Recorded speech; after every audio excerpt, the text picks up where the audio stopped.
how do you, in this world, it's, you know, more competition, and you've got more players. I mean, you know, you look at real estate, I know we've spoken about this before.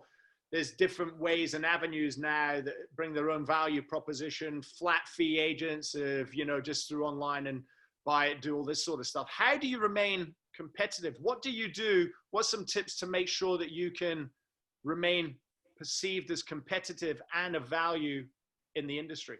Yep. Keep learning, adapting to change, but believing in yourself. You've got to believe in yourself, and it's a numbers game. So you might lose a couple of gigs to another agent because they negotiated the fee and all this sort of stuff. But it gets deeper than that, because, you know, everyone always says, oh, I'm going to go get a listing. Well, I don't go to list. I never, ever go to list a property. I go to present. And if I do an amazing presentation, then I will naturally get the listing. Mm-hmm. And the presentation is the story, is the process. You know, you walk in there and say, hey, give me 10 grand, I'm going to auction your house. You got no chance. No chance. You know, and I can't count how many times I've sat down in front of a client and they've said, by the way, Peter, we're not going to auction the property. So that's okay. That's okay. Can you just let me do my presentation, and then at the end of the presentation, you will decide how you will market your home, not me. And if they don't auction it at the end, because I'm quite strong on auctions, and I just still believe that's the best way to market a property to maximise the situation and time frame that suits, I've failed. I've failed. But your presentation also has to be a bit of an interview. And it's not cheeky or cocky or egotistical, but who's interviewing who? Are they interviewing you to be their agent? Or are you actually interviewing them to say, you know what, do I really want to sell this home or not? Because if they're going to tell me how to be a real estate agent and what the home's worth and how to sell it and how to do open homes and whatever, and people do that because they don't trust your actions. They trusted your words, but you didn't follow it up with your actions. People never trust words, they trust actions.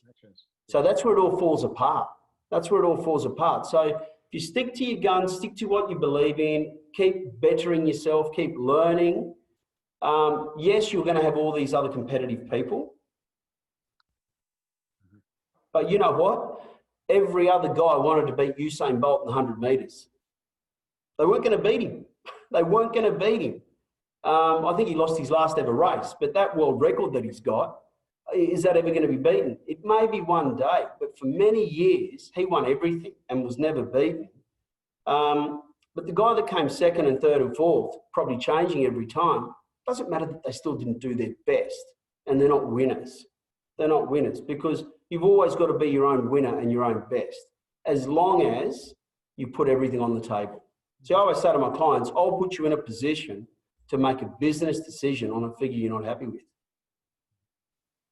because I will give them 100% value. They will know that we've done everything in our power to maximise their result in the current time frame that they're in to move on with their situation. Do I sell everything? No.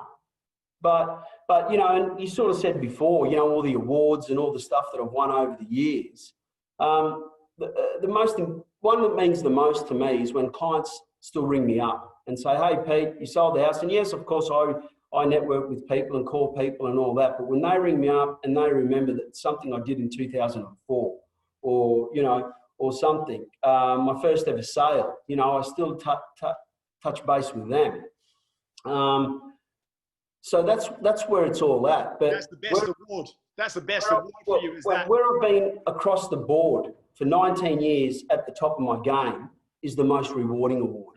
Because that's, you know, now COVID, Brisbane floods, global financial crisis. What else have we encountered over the years? And we're going on about COVID. Well, you know what? Touch wood, it's the last disaster or tragedy we're going to have in our lives. Mm-hmm. What's the next one? What's going to come in 2021, 22?